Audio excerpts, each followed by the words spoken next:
রাতের আকাশে অনেক তারা দেখা যায়, রীতিমতো ঝিকিমিকি করে।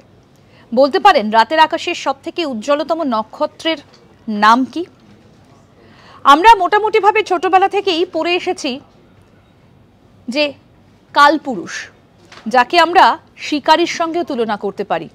এই কালপুরুষ হচ্ছে একটা নক্ষত্র মণ্ডলী, যাকে আমরা বলে থাকি ইংরেজিতে আলফা ক্যানিস মেজরিস, অর্থাৎ একজন হান্টার বা শিকারী, যার পায়ের কাছে একদম চকচক করে ঝিকিমিকি করে একটা নক্ষত্র। তার নাম হচ্ছে লুব্ধক, যাকে আমরা ইংরেজিতে বলি সিরিয়াস।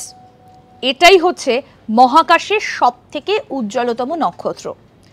এবং বিভিন্ন সময় নানা গল্পে এই লুব্ধককে, এই যে কালপুরুষকে শিকারী হিসেবে কল্পনা করে লুব্ধককে তার পোষা কুকুরের সঙ্গে তুলনা করা হয়েছে, অর্থাৎ শিকারীর পোষা কুকুর হচ্ছে এই লুব্ধক।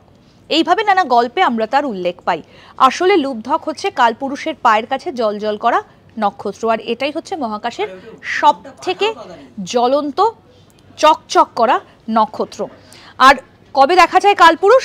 শীতের শেষ সময় থেকে বসন্তের প্রাথমিক সময় পর্যন্ত এই কালপুরুষ দেখা যায়, এবং কালপুরুষ কিন্তু উত্তর পূর্ব দিকে ঘেঁষে ওঠে এবং তারপর আস্তে আস্তে তার স্থান পরিবর্তন করে। দেখতে থাকুন আজ তাক বাংলার ইউটিউব চ্যানেল, সাবস্ক্রাইব করুন।